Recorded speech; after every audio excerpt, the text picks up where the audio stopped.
Essa série tem gerado expectativa de muita gente, tanto que esse final de semana todos os nossos campos estão simplesmente lotados como esse aqui, né?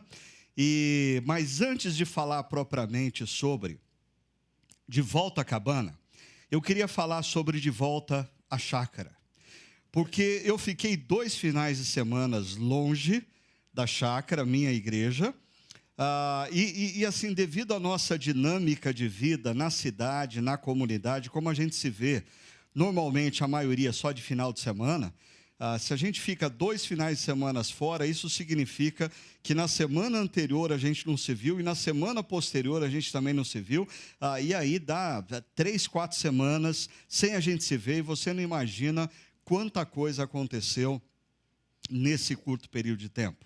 E eu queria falar um pouquinho para você sobre isso, como parte da comunidade a qual eu pertenço. Primeiro, a razão pela qual eu estive fora nesses 2 últimos finais de semana é que, normalmente, final de abril é um período onde nós temos 2 grandes conferências nos Estados Unidos relacionadas à plantação de novas igrejas. E, se você está nos visitando, a nossa comunidade, desde o seu nascimento, tem um sério compromisso de incentivar o nascimento de novas comunidades cristãs no Brasil e ao redor do mundo, comunidades que tenham como marcas a firme pregação, ensino do Evangelho inegociável de Cristo, com a relevância cultural.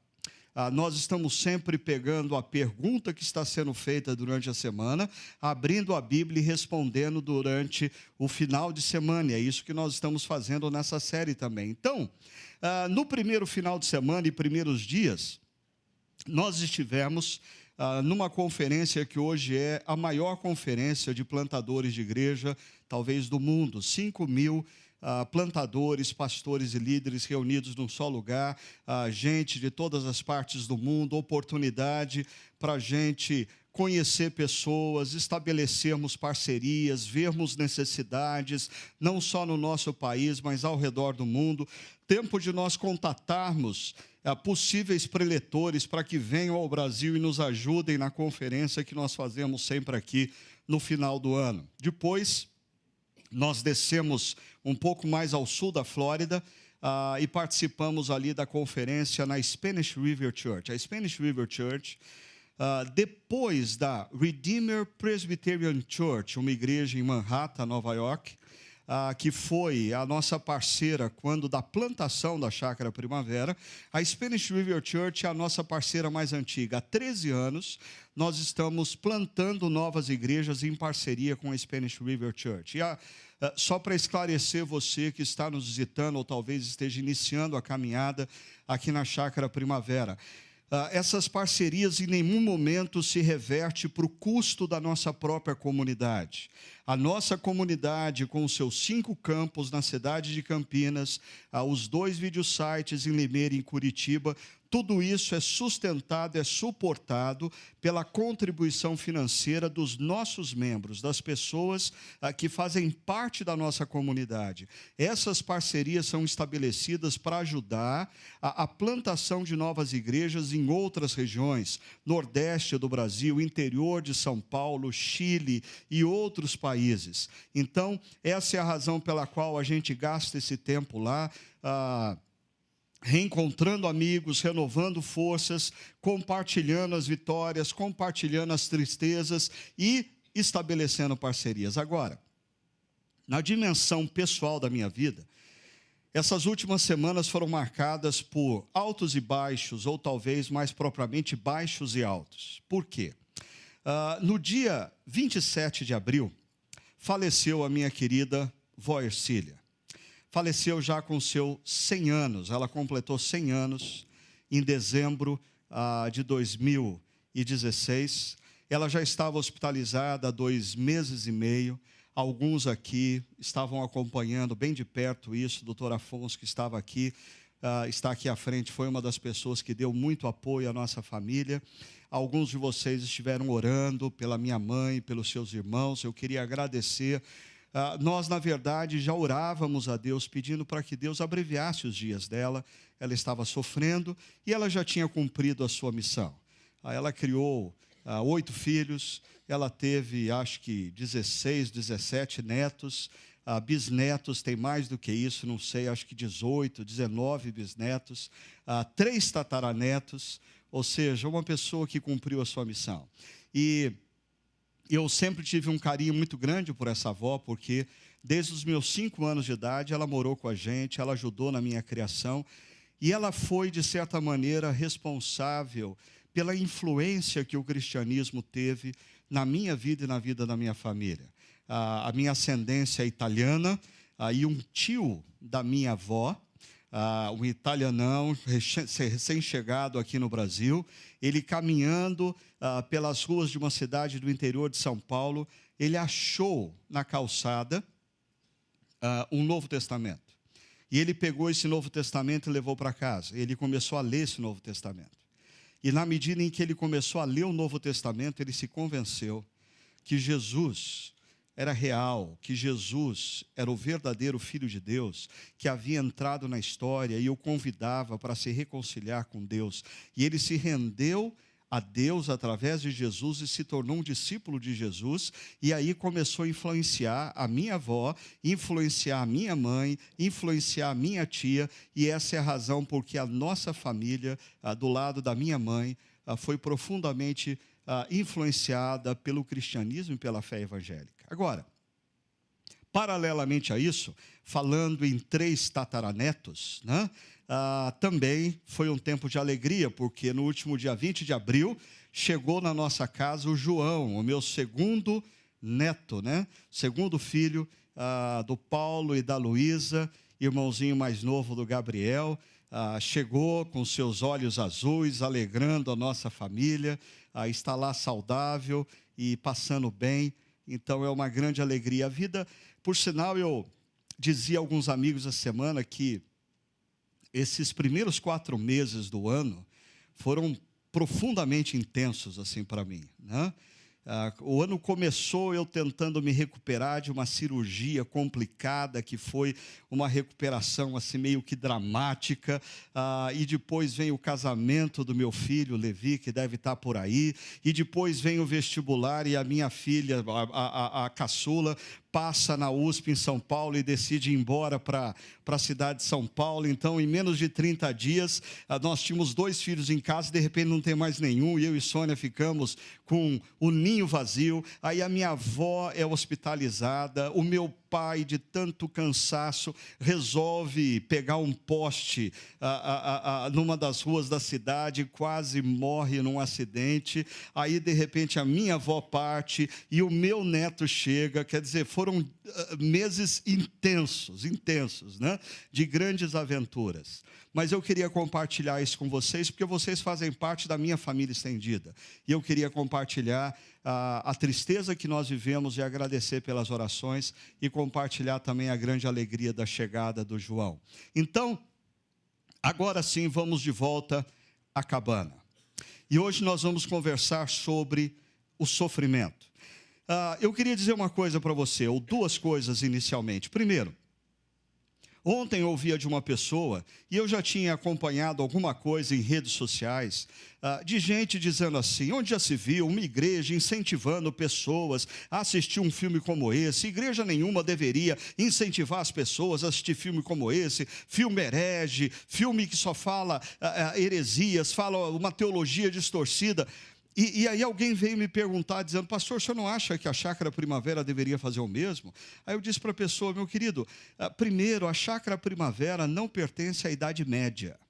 Na Idade Média, a igreja tinha um índex que determinava quais eram os livros que as pessoas podiam ler e os livros que as pessoas não podiam ler. Nós somos uma igreja de tradição reformada.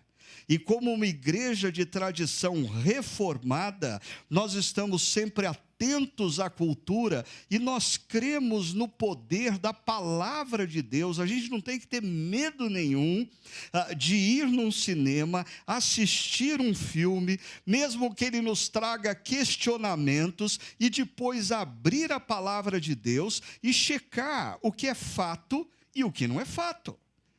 Deus nos deu a mente para ela ser usada. A gente não precisa ter medo, né? Uma segunda coisa há 7 anos atrás nós já tivemos uma série baseada no livro A Cabana. Então, se você tem mais interesse em se aprofundar em algumas discussões, algumas controvérsias, eu diria essa série de 7 anos atrás é mais apropriada a você.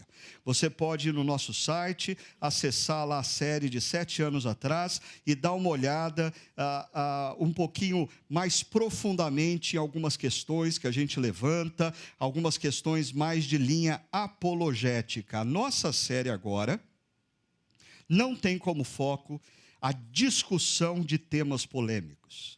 A nossa série, dessa vez, ela vai pegar ganchos da história que trata o filme, o livro, e trazemos para a palavra de Deus e aplicamos nas nossas vidas. E você que leu o livro ou que assistiu o filme, vai concordar comigo que o tema central que envolve tanto o livro e, consequentemente, o filme, é o problema da dor e do sofrimento humano. O problema da dor e do sofrimento humano está no centro dos acontecimentos e de todos os diálogos. Porque, para você que não assistiu o filme ou não leu o livro, a história, toda a história se passa, tem um centro, e o centro dessa história é o que é vivido por um homem chamado Mackenzie Phillips. Num final de semana, ele resolve acampar com a sua família, ele resolve gastar um tempo com seus 3 filhos, e mais propriamente no último dia de acampamento, numa manhã, ele se distrai por alguns instantes, e quando ele se dá conta, a sua filha mais nova, Missy, não está por perto. E ele começa a procurar a Missy desesperadamente, não consegue encontrar a Missy, aciona a polícia, e os policiais começam a fazer uma grande varredura em toda a área do acampamento, até que, num determinado momento, eles chegam numa cabana abandonada, e nessa cabana abandonada eles encontram o vestido que a menina estava usando, envolto numa poça de sangue. A vida desse homem, Mackenzie Phillips, se torna um grande abismo. Por 4 anos ele vive uma profunda depressão. Ele chama esse período de a grande tristeza. E a pergunta não verbalizada durante esses 4 anos é: onde estava Deus quando tudo aconteceu? Dificilmente alguém aqui não tenha vivido uma situação ou testemunhado uma situação que essa pergunta um dia não veio à sua mente. Onde estava Deus? Se você é alguém que crê, de alguma forma, que existe um Deus acima de todas as coisas, e você, na sua vida, viveu um momento de profunda dor, de profundo sofrimento, ou uma tragédia, a perda de um ente querido. Uma coisa é perder um ente querido que tinha 100 anos de idade. Outra coisa é você perder um ente querido que você tem a sensação que ele foi embora fora do tempo, que ele perdeu a vida antes da hora. Ou talvez você esteja aqui, você olha para trás, e na sua história você tem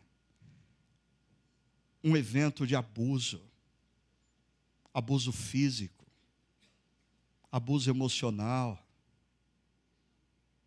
ou você foi alvo de uma armação e foi traído por gente que você não esperava e perdeu dinheiro com isso, perdeu seu emprego por causa disso.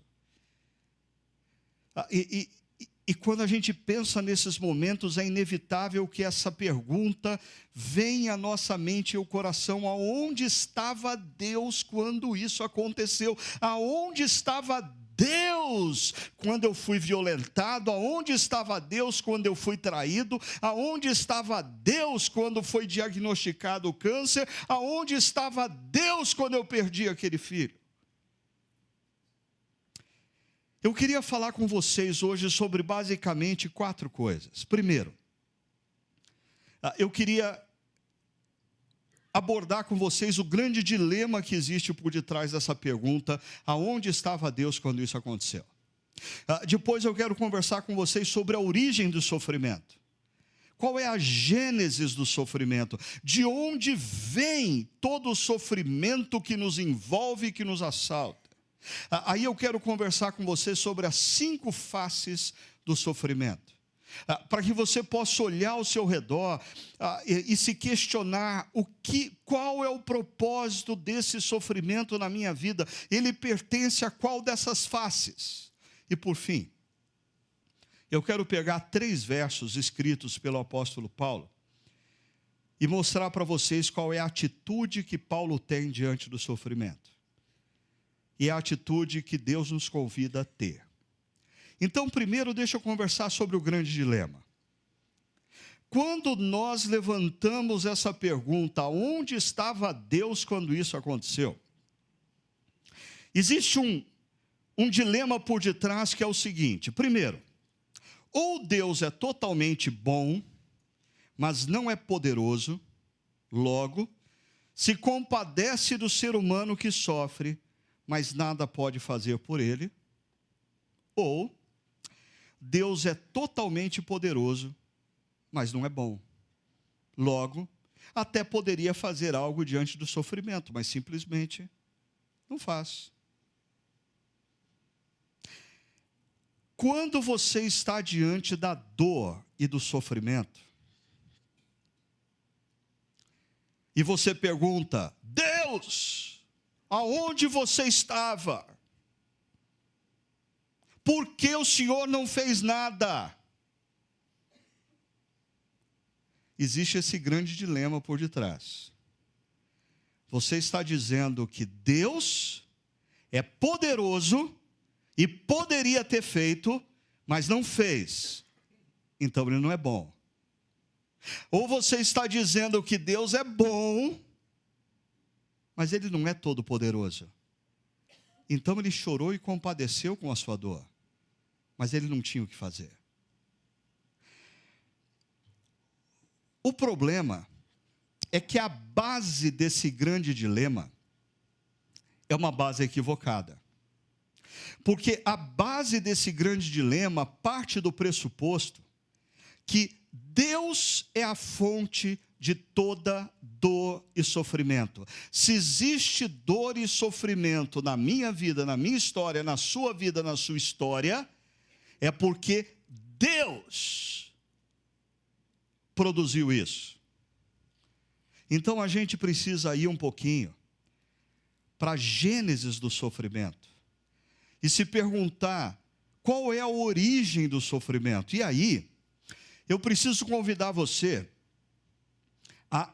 a se lembrar dos 2 primeiros capítulos da Bíblia, Gênesis capítulo 1 e capítulo 2, capítulos que nos relatam não como o mundo veio a ser cientificamente. Você não pode ler Gênesis capítulo 1 e 2 como um tratado científico, porque o seu autor não tinha em mente descrever um processo científico. O autor de Gênesis 1 e 2 tem um único propósito: dizer para mim e para você, ou para qualquer homem e mulher de qualquer momento histórico, tudo o que veio a ser, todo o universo que nós conhecemos, a vida e o ser humano como ele é, veio a ser porque um Deus pessoal e intencional criou todas as coisas.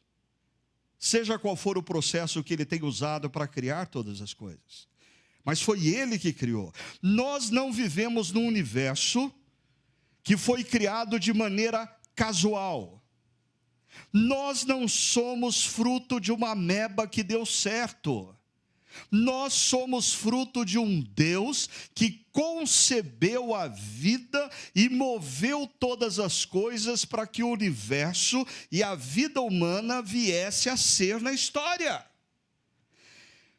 E uma frase em Gênesis capítulo 1 caracteriza essa criação divina.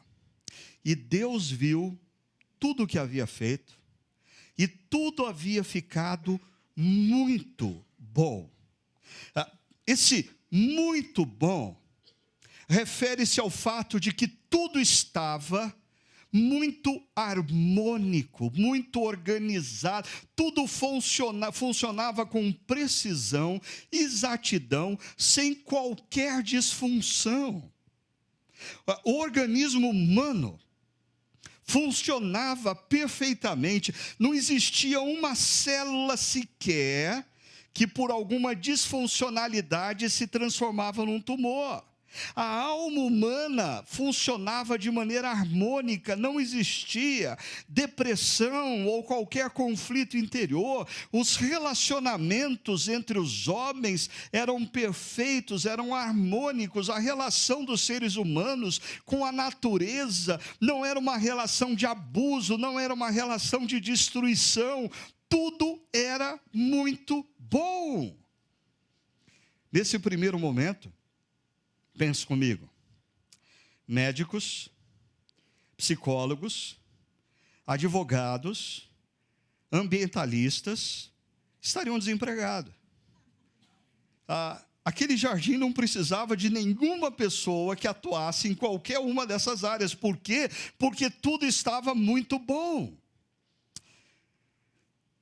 O problema é que quando o Deus Criador cria todo o universo e cria o sistema em que nós estamos inseridos, no nosso planeta Terra, ele cria cerca de 2 bilhões de diferentes tipos de árvores, para que os seres humanos pudessem usufruir tanto da sombra como dos frutos dessas árvores. Mas uma se torna um símbolo na relação entre o Deus Criador e os nossos primeiros pais. O Deus Criador diz aos nossos primeiros pais: essa árvore vai ser um símbolo na nossa relação. Eu vou saber aonde vocês estão na nossa relação a partir dessa árvore. Por quê? Porque se vocês desejam continuar debaixo do meu amor, debaixo do meu carinho, debaixo do meu cuidado, debaixo da minha sabedoria, se vocês desejam continuar uma relação de intimidade para comigo, Deus Criador, vocês não vão comer o fruto dessa árvore, porque o dia que vocês comerem o fruto dessa árvore, vocês vão estar sinalizando que vocês não querem mais estar debaixo do meu amor, do meu carinho, da minha sabedoria, e que vocês decidiram assumir um projeto autônomo. Vocês vão estar dizendo para mim: Deus Criador, muito obrigado por tudo que você fez, mas a partir daqui nós tocamos a vida. Nós vamos dar conta de construir uma sociedade justa, nós vamos dar conta de produzir o que a gente precisa, nós vamos dar conta de alimentar os nossos filhos, os nossos netos, os nossos bisnetos e tudo mais. E foi isso que aconteceu aos nossos primeiros pais. Romperam com Deus Criador. C.S. Lewis diz: Ele, Deus, fez todas as coisas boas. E por causa da excelência das mesmas, uma das boas coisas que ele fez, a saber, o livre-arbítrio das criaturas racionais, por sua própria natureza, incluía a possibilidade do mal. E as criaturas racionais, os nossos primeiros pais, dispondo dessa possibilidade, se tornaram más. Quando nós olhamos na sociedade, a violência, as guerras, a miséria, o sofrimento, a dor, as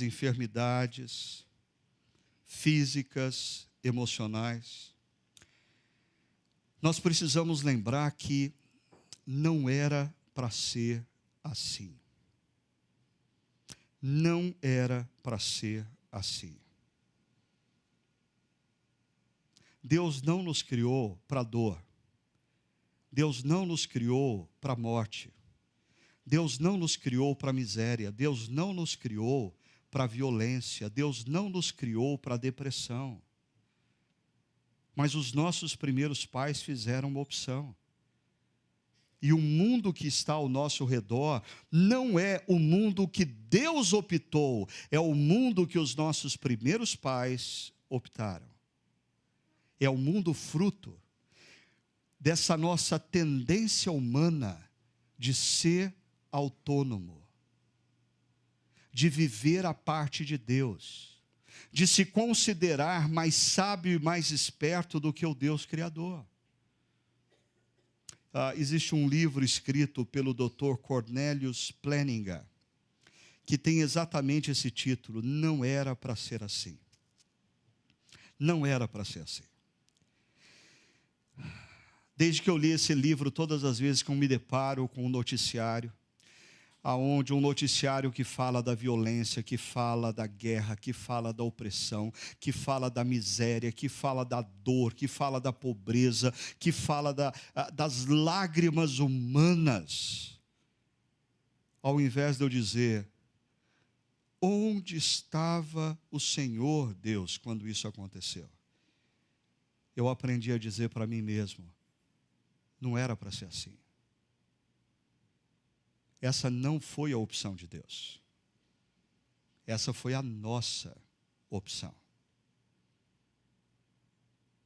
Assim, nós precisamos perceber que nós vivemos num mundo onde o sistema está instável. Instável.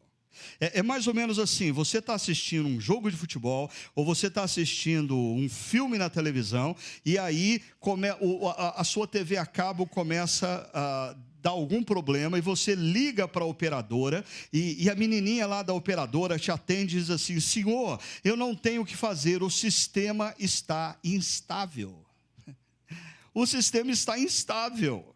A qualquer momento o senhor perde o sinal. Talvez a hora que o seu time está contra-atacando, vai cair o sinal e a televisão apaga. Ou no melhor do filme, a televisão sai do ar. O sistema está instável. Nós vivemos num mundo, então, perceba, que pessoas ruins recebem boas coisas. E pessoas boas sofrem também. O fato de você estar voltando para casa e você ser assaltado num semáforo e levarem o seu carro, e agradeça porque não levaram a sua vida, não significa que você fez alguma coisa errada. Simplesmente talvez seja fruto do fato de que você vive num mundo instável. Violência acontece para com você porque você está vivendo num mundo instável. Você pode ser diagnosticado com câncer porque você vive num mundo instável. O seu filho pode se tornar um adolescente rebelde porque você vive num mundo instável. O Corinthians se torna campeão paulista porque você vive num mundo instável. Se o mundo fosse estável, essas coisas não aconteceriam. Eu não podia deixar escapar, né? Agora, para te ajudar no dia a dia a lidar com o sofrimento, no sentido de tentar entender o que de fato está acontecendo, deixa eu oferecer para você 5 faces do sofrimento. Essas 5 faces têm me ajudado pessoalmente na minha caminhada a não cair no equívoco que muitas vezes igrejas evangélicas caem, em tentar simplificar a explicação sobre o sofrimento e colocar tudo dentro do mesmo cesto. Ou seja, em primeiro lugar, você precisa entender que nós sofremos porque vivemos num mundo instável. Nós sofremos porque o sistema está instável. Mas uma segunda possibilidade, nós sofremos porque tomamos decisões erradas. E perceba como essas decisões erradas também são fruto do sistema instável. O meu sistema operacional está instável. Ele me leva a tomar decisões erradas. Mas tem um problema maior do que o sistema operacional estar instável. O meu sistema operacional, o setup original dele é rebeldia. Então, eu escuto acerca do que Deus quer para a minha vida, o que Deus quer para a minha juventude, o que Deus quer para a minha vida familiar, o que Deus quer para a minha sexualidade, o que Deus quer nas minhas relações, mas eu insisto em tomar as decisões que eu acho que são as melhores. E eu sofro por isso.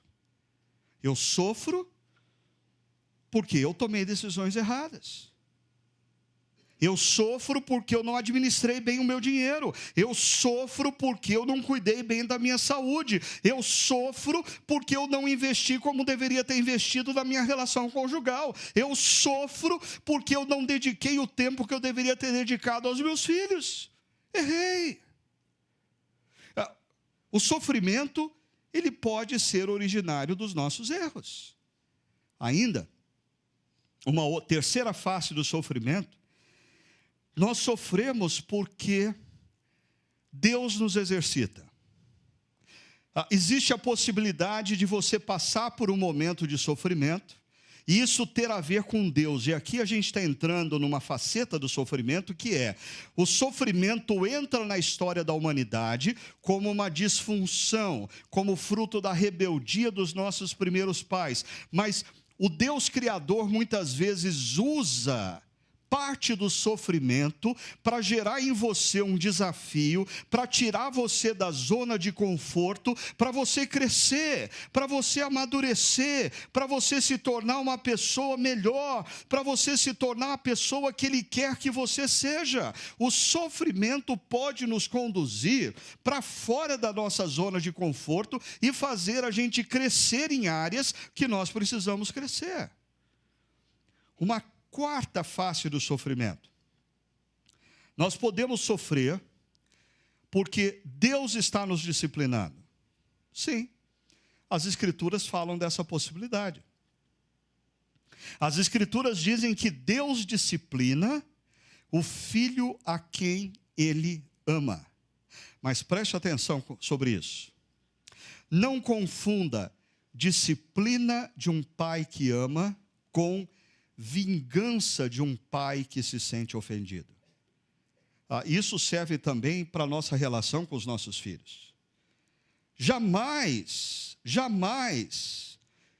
use o termo disciplina para um ato de vingança que você está tendo, porque o seu filho te envergonhou diante dos amigos, porque o seu filho não correspondeu às suas expectativas, porque o seu filho não fez o que você queria. Isso é vingança, isso não é disciplina. A disciplina de Deus tem por base o amor que Ele tem por nós. Ele começa a perceber que na vida a gente começou a ficar meio distante dEle, a gente começou a atuar meio assim por nós mesmos, na autonomia, a gente está ficando meio insensível ao que Ele diz, a gente começa a tomar caminhos que não eram os caminhos que Ele queria. Sabe o que Deus faz? Porque Ele nos ama, Ele cria uma situação que gere talvez em nós dor e sofrimento, mas que faça a gente dar um passo para trás e pensar: o que eu estou fazendo? Olha o caminho que eu tomei. Eu preciso voltar para perto de Deus. Eu estou longe de Deus. Mas também nós sofremos porque nós somos alvos da intimidação do inimigo maior das nossas almas, Lúcifer. E você tem no Antigo Testamento uma história clássica, que a gente viu uma citação do Tim Keller sobre Jó. Jó é um indivíduo que está sendo intimidado pelo inimigo maior das nossas almas. E o que o nosso inimigo maior quer fazer? Convencer Jó de que Deus não tem caráter, convencer Jó de que não vale a pena confiar em Deus, convencer Jó que Deus é bom, mas não é todo-poderoso, ou que é todo-poderoso, mas não é bom. E o inimigo das nossas almas continua fazendo isso. você, por exemplo, decide que você vai andar mais perto de Deus. Você toma a decisão, é verdade, eu ando longe de Deus, eu quero fazer da espiritualidade uma parte integrante da minha vida e eu vou começar a caminhar com Deus. E essa semana estoura um problema na sua empresa ou na tua profissão. E aí o inimigo das nossas almas vem no seu ouvido e cochicha assim: está vendo? Cadê Deus para te ajudar? O que Lúcifer tenta nos fazer é nos convencer que Deus, sem as bênçãos que Ele tem para nos oferecer, não vale de nada nas nossas vidas. O que Deus quer que a gente aprenda é que Ele é maior do que as suas bênçãos. Ele é maior do que as suas bênçãos.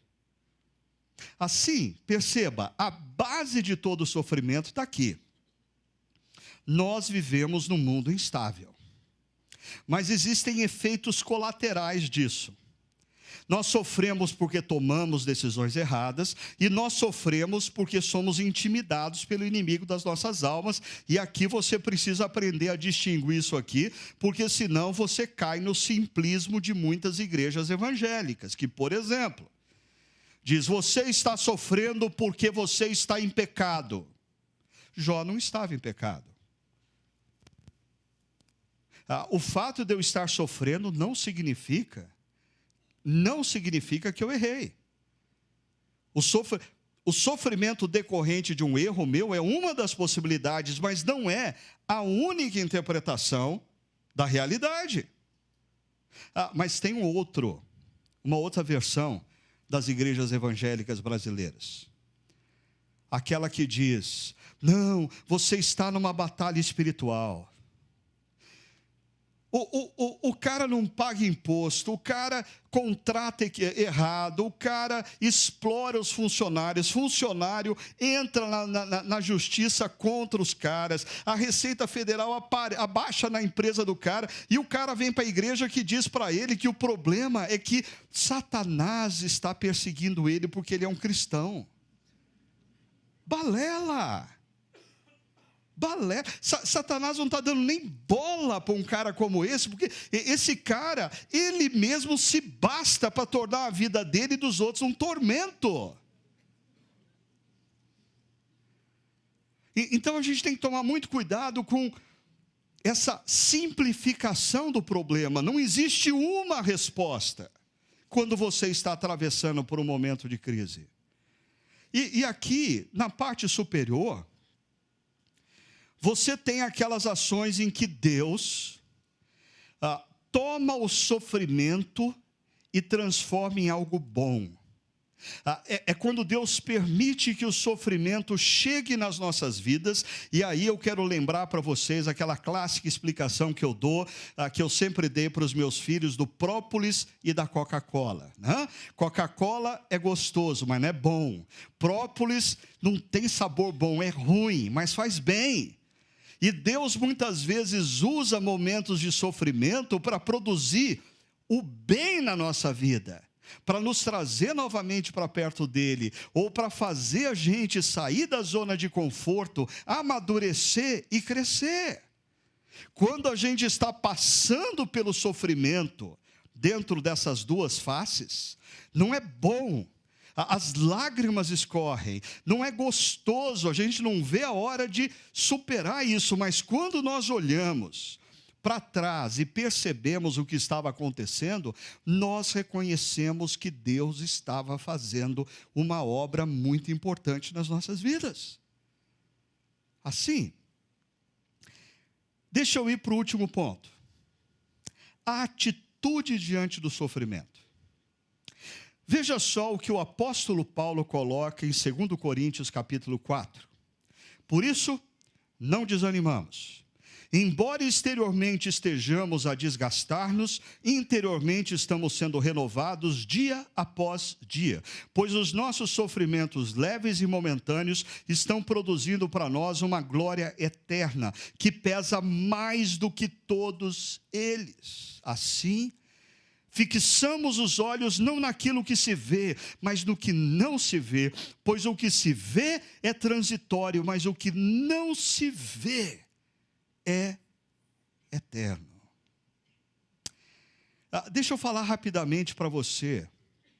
Quem é Paulo, o autor desse texto? Pelo seguinte, hoje em dia, principalmente na esfera do mundo corporativo, existem inúmeros preletores para conferências, para palestras motivacionais, e os caras já descobriram assim piada para todos os temas, histórias para todos os temas, insights para todos os temas, frases para todos os temas. Então, seja qual for o tema, ele consegue dar uma palestra que faz você rir, faz você chorar, faz você se inspirar. Só que o problema, ele não entende absolutamente nada do que ele está falando. Ele nunca viveu uma experiência da qual ele está tratando. E a pergunta é, Paulo está falando aqui sobre não desanimar, e Paulo tem legitimidade para falar sobre não desanimar? Então vamos lá. Paulo, ele era um dos líderes do Sinédrio em Jerusalém no primeiro século. O Sinédrio era uma espécie assim de poder legislativo dos judeus em Jerusalém. E Paulo era responsável por uma CPI que aconteceu na década de 30 do primeiro século, a CPI do Nazareno. E Paulo passou a perseguir os discípulos daquele que se dizia o Messias, Jesus o Nazareno. E numa das suas investidas, ele tem uma experiência com o próprio Jesus. Jesus aparece de maneira sobrenatural diante de Paulo. Paulo literalmente cai do cavalo, fica atordoado, e ele se rende para se tornar discípulo de Jesus. Agora, olha só, hoje em dia, pessoas passam a frequentar igrejas, por quê? Porque a igreja prometeu que se eles vierem a Jesus, eles vão conseguir emprego, se eles vierem a Jesus, o casamento não vai acabar, se eles vierem até Jesus, o filho vai sair das drogas, se eles vierem até Jesus, amanhã a conta bancária deles não vai estar mais no vermelho, se eles vierem até Jesus, misteriosamente, o cartão de crédito dele vai sair do crédito rotativo, inexplicavelmente, as pessoas vêm para Deus por causa dos benefícios que ele vai trazer. Paulo, no seu primeiro dia como cristão, como discípulo de Cristo, está numa casa esperando alguém chegar para batizá-lo, e o sujeito chega, e o sujeito tem uma profecia para Paulo, primeiro dia dele como cristão. A profecia desse sujeito é a seguinte: mostrarei a ele o quanto deve sofrer pelo meu nome. Você seguiria um Jesus desse? Você seguiria Jesus se ele te dissesse hoje assim: olha, eu não pretendo fazer absolutamente nada pelos problemas que você está enfrentando. Por sinal, eu vou usar os problemas que você está enfrentando e intensificá-los para que as pessoas ao seu redor percebam que eu sou Deus. Você topa?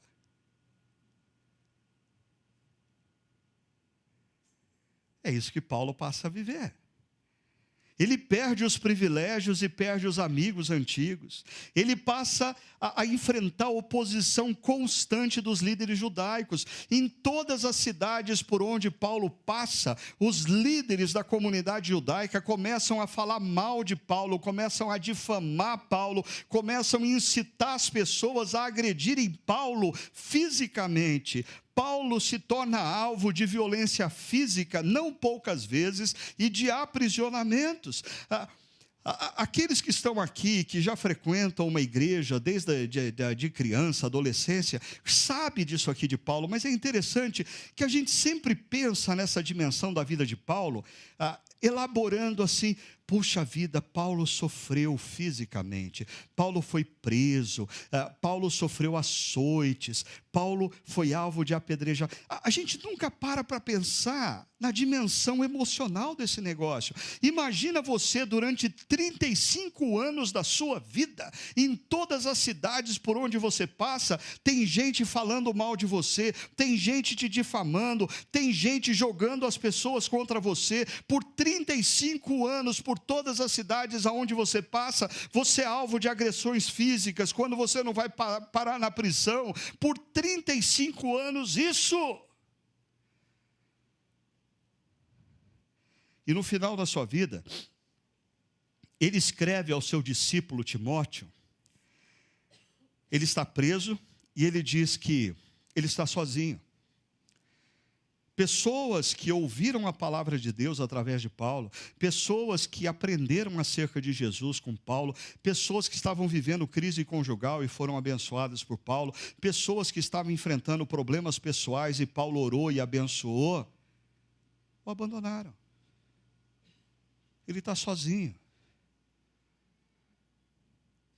Veja só, a primeira frase desse trecho que eu li para vocês, Paulo diz assim: por isso não desanimamos.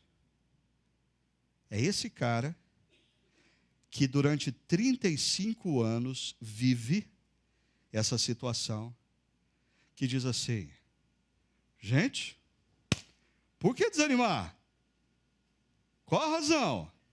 Não estou vendo razão para desanimar. O termo não desanimamos podia ser traduzido por não sucumbimos, não esmorecemos, não desfalecemos, não entregamos os pontos. Mas uma tradução especial me chamou muito a atenção. É a tradução, ou duas traduções em inglês. Uma, da English Standard Version, a segunda da NVI, a Bíblia que nós usamos aqui na comunidade, mas na sua versão em inglês. Nessas duas versões, a tradução é Don't lose heart. Não perdemos o coração. Eu achei fantástico. Porque eu pensei, eles acertaram na mosca na tradução. Porque pensa comigo, na vida, a questão não é o tamanho do problema que você está enfrentando. A questão não é quão densa são as trevas que te envolvem. A questão não é quão intenso é o problema que você está se deparando com ele. A grande questão é se você ainda tem paixão, se você ainda tem vontade, se você ainda está disposto a lutar. Porque quando você perde o coração, você perde a paixão, você perde a vontade, você perde o desejo de lutar, aí o problema pode ser nanico, as trevas podem ser leves, as dificuldades podem ser periféricas e você tropeça e cai, porque você perdeu o coração. E o contrário também é verdadeiro. Quando você mantém o coração, a paixão, o desejo de lutar, o desejo de viver, por maiores que sejam os problemas, parece que algo acontece, que você passa por eles, na força e no poder do Deus que te capacita. Talvez o conselho central do apóstolo Paulo para enfrentarmos tempos de dor e de sofrimento é: não perca o coração. Porque se você lê o livro ou assistiu o filme, agora você pode revisitar algumas cenas e perceber que o grande problema de Mackenzie Phillips é que ele perde o coração. Ele perde o coração. E quando a gente perde o coração, a gente perde a referência. O desânimo toma conta da gente. A depressão assalta. Nada mais na vida tem sentido. Por quê? Porque a gente perdeu o coração. A questão é como não perder o coração. Deixa eu te dar 3 dicas do apóstolo Paulo. Primeiro, fortalecendo-se interiormente. Olha o que Paulo diz: embora exteriormente estejamos a desgastar-nos, interiormente estejamos sendo renovados dia após dia. Perceba, exteriormente nós estamos sendo desgastados. Exteriormente, eu estou enfrentando dificuldades no trabalho. Exteriormente, eu estou vivendo uma crise financeira. Exteriormente, eu posso estar desempregado. Exteriormente, eu estou lutando com uma crise conjugal. Exteriormente, eu tenho um filho que está me dando muito trabalho. Mas a questão não é o que está acontecendo exteriormente. A questão é se você está percebendo que é interiormente que nós somos renovados dia após dia. Porque se você não cuidar da sua espiritualidade, se você não cuidar do seu interior, o que acontece exteriormente vai acabar com você. A questão, a gente sempre acha, quando a gente está enfrentando um problema, que o que tem que mudar são as circunstâncias. O que tem que mudar é o mundo exterior. E o que o apóstolo Paulo está dizendo é: não, concentre-se no seu mundo interior, renove-se de dentro para fora, invista na sua espiritualidade. Isso tem a ver com a gente dedicar tempo na leitura e meditação da palavra, tempo na solitude e na oração. São práticas espirituais que nos fortalecem interiormente. Mas nós somos homens e mulheres tão ocupados, nós não temos tempo nem para uma vez por semana sequer estarmos numa comunidade cristã. Que dirá diariamente ler a palavra, meditar na palavra, orar? Que dirá ter tempo de solitude com Deus? E aí o que acontece? A gente vive esse atropelo da vida. A gente está sempre com a agenda sendo determinada pelas urgências. A gente está sempre correndo para apagar fogo aqui, acolá, e nós não temos ou não encontramos tempo para nos debruçarmos diante da palavra, nos alimentarmos interiormente, orarmos a Deus, fortalecermos a nossa alma, cuidarmos do nosso interior. E quando as adversidades vêm, o nosso coração se vai, porque nós não nos fortalecemos interiormente. A espiritualidade não é uma prioridade nas nossas vidas. E Paulo está dizendo: se você não quer perder o coração em meio ao sofrimento, fortaleça-se interiormente. Segunda dica que Paulo nos dá: não perca o coração exercitando uma consciência. Olha o que ele diz no verso 17: pois os nossos sofrimentos leves e momentâneos, sofrimentos leves e momentâneos. O apóstolo Paulo não está falando aqui do momento em que ele levantou da cama no escuro e tropeçou descalço no pé do móvel. Ele está falando aqui dos aprisionamentos, dos apedrejamentos, do diagnóstico de câncer. Ele está chamando isso de sofrimento leve e momentâneo. Absurdo, não? Mas a frase completa: eles estão produzindo para nós uma glória eterna que pesa mais do que todos eles. Imagina uma grande balança aqui. E Paulo está dizendo o seguinte: vamos pegar todos os seus sofrimentos na história. O que? Diagnóstico de câncer, carro roubado, desemprego, crise econômica, filho rebelde. Ok, deixa eu ver aqui o que Deus tem preparado para você eternamente. Paulo está dizendo que essa balança, a glória que Deus tem preparado para cada um de nós, quando os nossos olhos se fecharem para a história e se abrirem para a eternidade, é imensamente maior do que qualquer sofrimento que a gente tenha na história.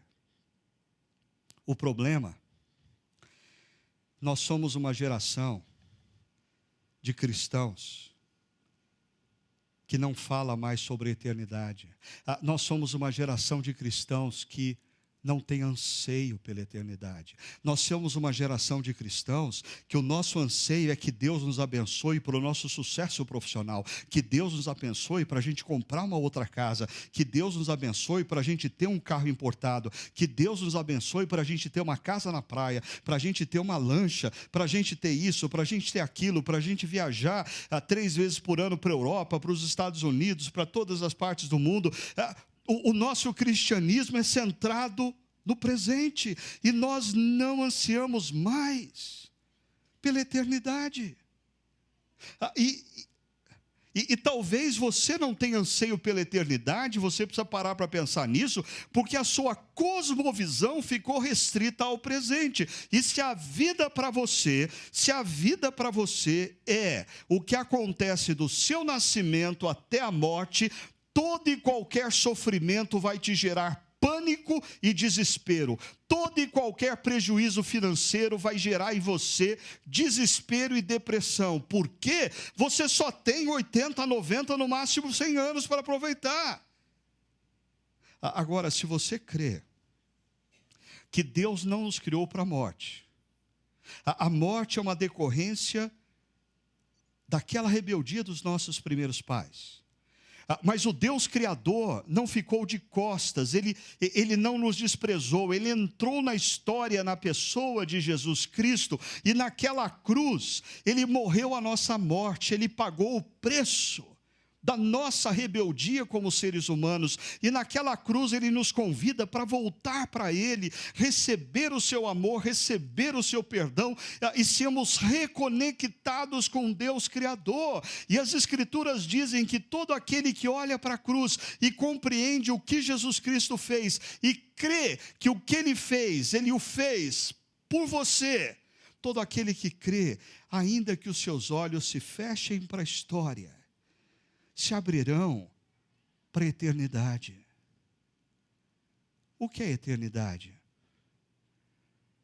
Eu me lembro, eu era adolescente quando um sujeito veio dar uma preleção e ele falou sobre eternidade, e alguém fez essa pergunta: o que é eternidade? Ele disse: olha, primeiro é muito complicado para nós que vivemos na história definirmos a eternidade, porque nós vivemos no Cronos. E inseridos no Cronos, a gente não consegue conceber o que é a ausência do Cronos. Mas ele disse assim, vamos imaginar o seguinte, vamos imaginar que fosse possível um pardal pegar um grão de areia numa praia de Santos e voar até Recife, e colocar aquele grão de areia na praia de Recife e voltar até a praia de Santos, e pegar um outro grão de areia e voar até Recife, e colocar o grão de areia lá, e voltar para a praia de Santos, e ir fazendo isso até o momento em que não existe mais qualquer grão de areia na praia de Santos. Quando isso acontecer, a eternidade está só começando.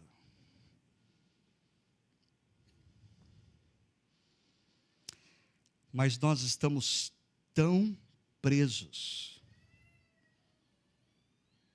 ao aqui e agora, que nós nos esquecemos que nós estamos na antessala.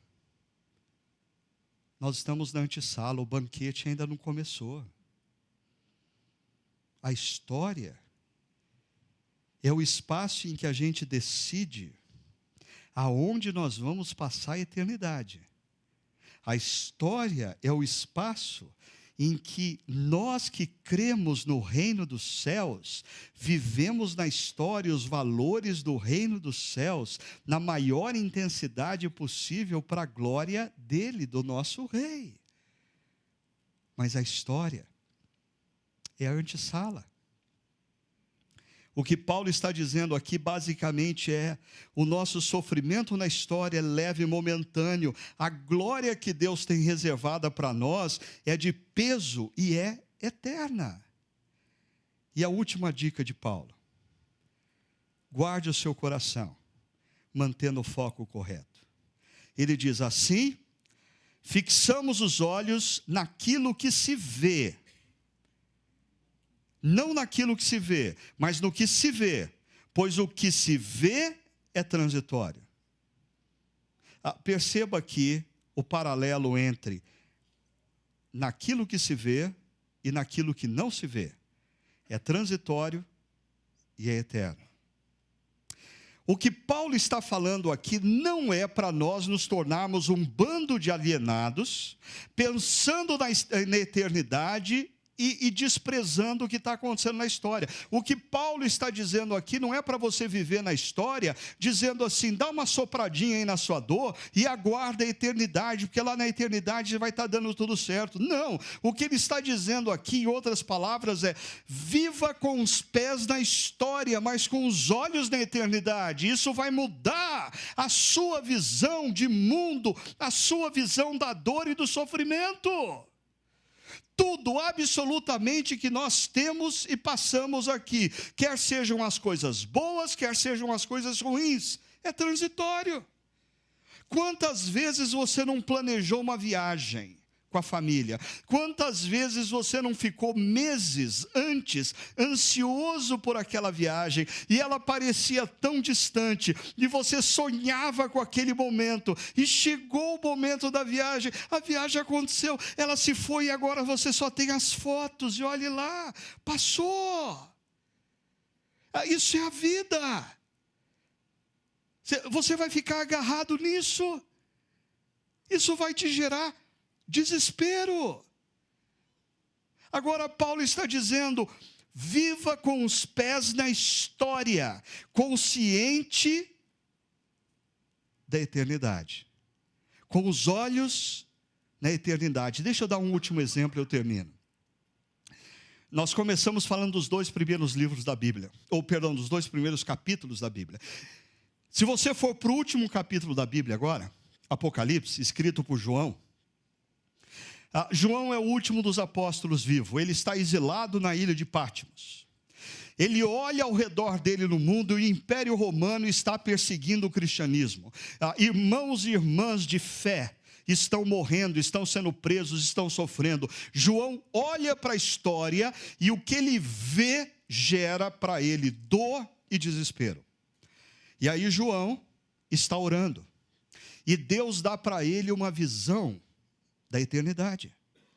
E quando João olha para o céu se abrindo, na história existe crise econômica, crise política, perseguição.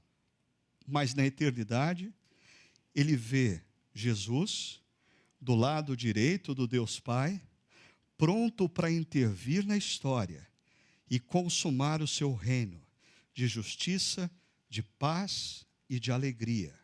Eugene Peterson diz que João é um homem que vive com um pé na história e um pé na eternidade. Se você vive com os 2 pés na história, você vai se tornar obcecado pelo aqui e agora. O sofrimento e a dor vão gerar em você pânico e desespero. Se você vive com os 2 pés na eternidade, você vai ser um alienado. Você não vai fazer diferença nenhuma no mundo que você vive. Mas se nós queremos aprender com o que acontece em João e Apocalipse, nós precisamos ter sempre um pé na história e um pé na eternidade. É isso que Paulo nos convida a vivermos. Vivemos na história, mas com os olhos na eternidade. Isso muda a nossa perspectiva, tanto do que acontece de bom, como do que acontece de ruim nas nossas histórias e vidas. Assim, deixa eu lançar para você 3 rápidos desafios para você refletir e praticar. Primeiro, diante do sofrimento, lembre-se, não era para ser assim. Mude a pergunta na sua mente quando você se deparar no noticiário com uma cena de sofrimento, de dor, de opressão, de injustiça, de violência, de tragédia. Lembre-se, não era para ser assim.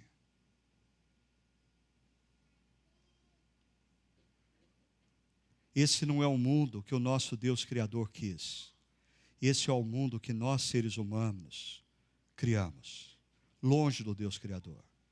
Segundo, em meio ao sofrimento, Tenha discernimento acerca do propósito que o envolve. Diante da sua dor, diante do seu sofrimento, leve a sério a necessidade de você se colocar diante de Deus, de você orar, de você buscar a presença de Deus para tentar entender o que está acontecendo. Não existe uma única resposta para o problema da dor. Você pode estar sofrendo simplesmente porque você vive num mundo instável, mas você pode estar sofrendo porque você tomou decisões equivocadas e você precisa corrigir isso. Ou você pode estar sofrendo porque Deus está tirando você da zona de conforto e exercitando você para um próximo passo na vida. Ou você pode estar sofrendo porque você anda distante de Deus e Deus está chamando a sua atenção porque Ele te ama. Ou você pode estar sofrendo porque o inimigo das nossas almas está te intimidando e você precisa de pessoas ao seu redor para te ajudar a orar e a te fortalecer. Terceiro e último, ao atravessar períodos de sofrimento, não perca o coração. Não perca o coração.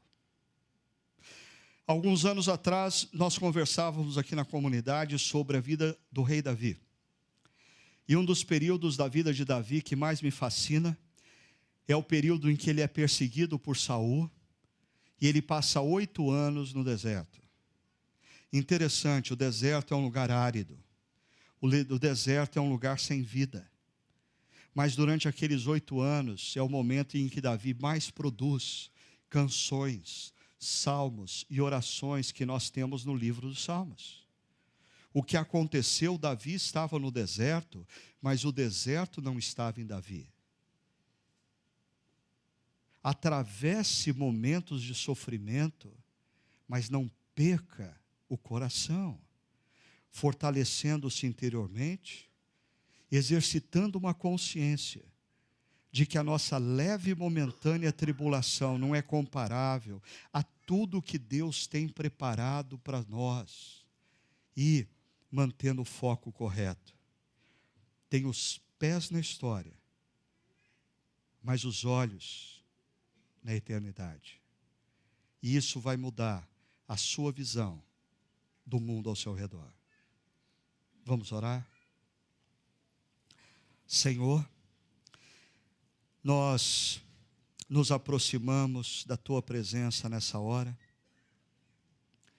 O Senhor conhece cada um de nós.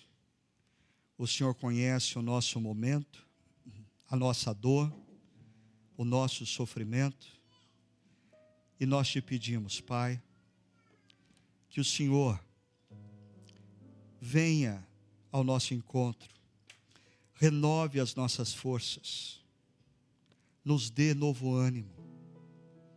Se porventura, alguns de nós aqui, em meio às lutas, às dores, tenhamos perdido o coração, restitui-nos, Senhor, restaura o nosso coração, restaura a nossa paixão, restaura a nossa vontade de viver, restaura o nosso desejo de lutar.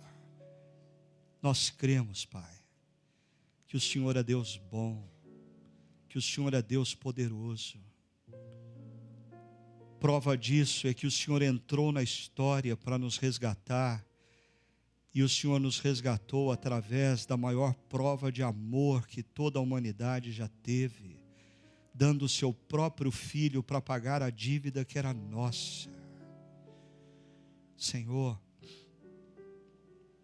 que todos aqueles que estão tendo contato com essa reflexão sejam tocados pela Tua mão de poder e pela Tua mão de amor e graça, e sejam restaurados nas suas forças, diante das lutas e sofrimentos que estejam enfrentando.